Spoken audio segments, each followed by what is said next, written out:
हरियाणा विधानसभा चुनाव के नतीजे आने में सिर्फ आज की रात बची है। कल उम्मीदवारों की किस्मत का फैसला ईवीएम के खुलने के साथ ही हो जाएगा।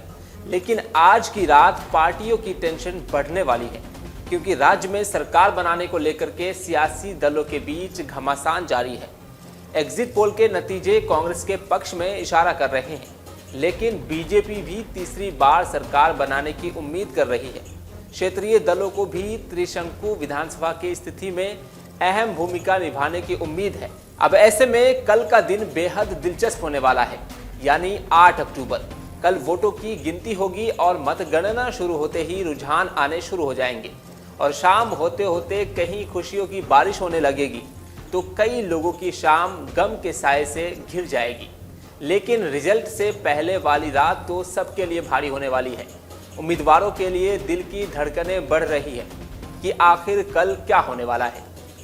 लेकिन इन सब के बीच भाजपा को राज्य में तीसरी बार अपनी सरकार बनाने की उम्मीद है। नायब सैनी ने 8 अक्टूबर को पूर्ण बहुमत से भाजपा की सरकार बनाने का दावा किया है।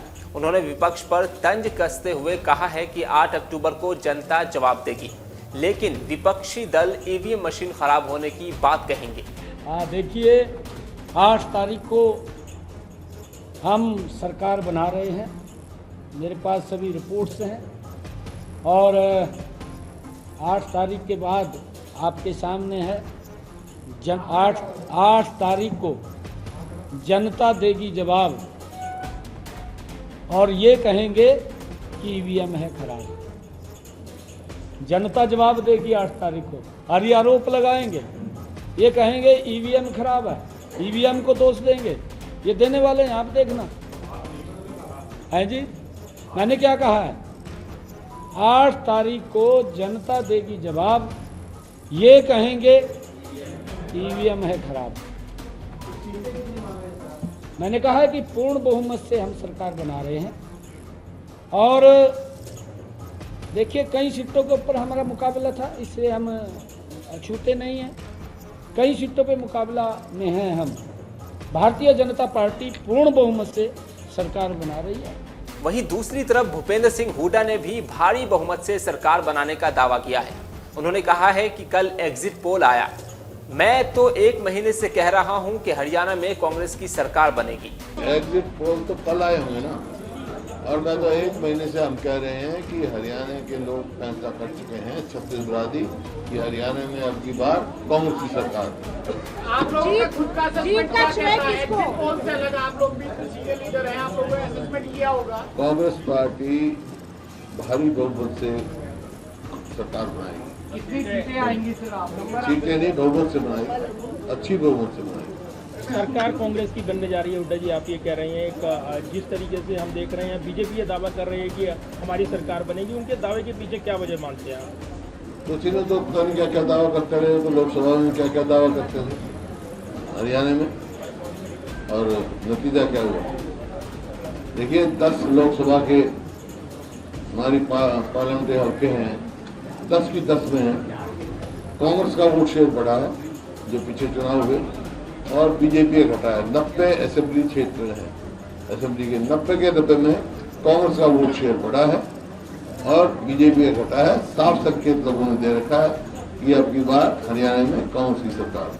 बात की जाए आम आदमी पार्टी की, तो आम आदमी पार्टी जो कि लोकसभा चुनाव में इंडिया गठबंधन के साथ रह करके हरियाणा में चुनाव लड़ी थी, लेकिन हरियाणा विधानसभा चुनाव में आप अकेले ही लड़ने का फैसला किया और आप सुप्रीमो अरविंद केजरीवाल ये कहते आ रहे हैं कि हरियाणा में किसी की भी सरकार बने, मगर किंग मेकर की भूमिका आम आदमी पार्टी ही निभाएगी।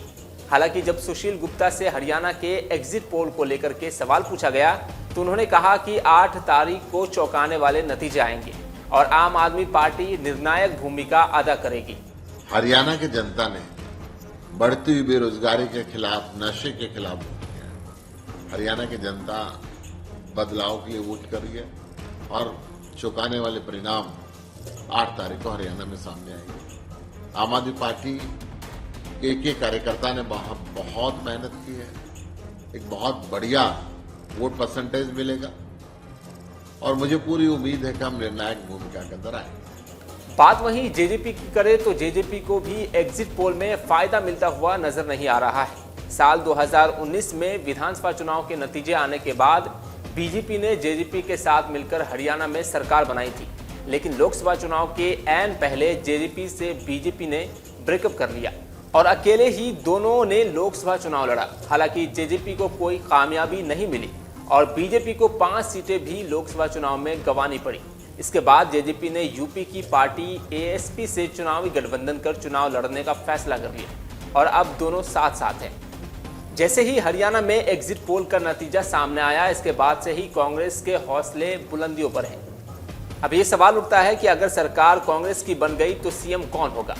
कांग्रेस में आमतौर पर यह समझा जाता है कि राहुल गांधी हरियाणा में भूपेंद्र सिंह हुड्डा के बजाय कुमारी शैलजा को मुख्यमंत्री के रूप में देखना चाहते हैं। दरअसल राहुल के गुड बुक में बहुत पहले से ही हुड्डा नहीं रहे हैं। दूसरी बात यह है कि कांग्रेस उत्तर भारत में अपने को फिर से स्थापित करने के लिए अपने दलित वोटरों को फिर से हासिल करना चाहती है। जिस तरह बीएसपी कमजोर हुई है और मायावती की जगह कोई और बाकी नेता अभी तक नहीं ले सका है, उसको देखते हुए कांग्रेस रणनीतिक रूप से अपने कोर वोटर्स को अपने साथ लाने के लिए हर संभव कोशिश कर रही है। कांग्रेस के पास मौका है कि वो हरियाणा में किसी दलित व्यक्ति को सीएम बना दे। कांग्रेस अगर ऐसा करती है तो कांग्रेस के लिए मास स्ट्रोक साबित हो सकता है। लेकिन दूसरी तरफ जब हुड्डा से मुख्यमंत्री पद की उनकी दावेदारी से जुड़ा सवाल किया गया तो उन्होंने कहा कि वह ना तो रिटायर्ड हैं और ना ही टायर्ड। हालांकि उनके इस बयान से राजनीतिक गलियारों में चर्चा शुरू हो गई है कि कुमारी शैलजा का सीएम बनने का ख्वाब इस बार भी शायद ख्वाब बनकर ही रह जाएगा। देश दुनिया की हर खबर सबसे पहले देखने के लिए फॉलो करें Dainik Savera TV, YouTube, Facebook, Instagram, x और व्हाट्सएप चैनल पर।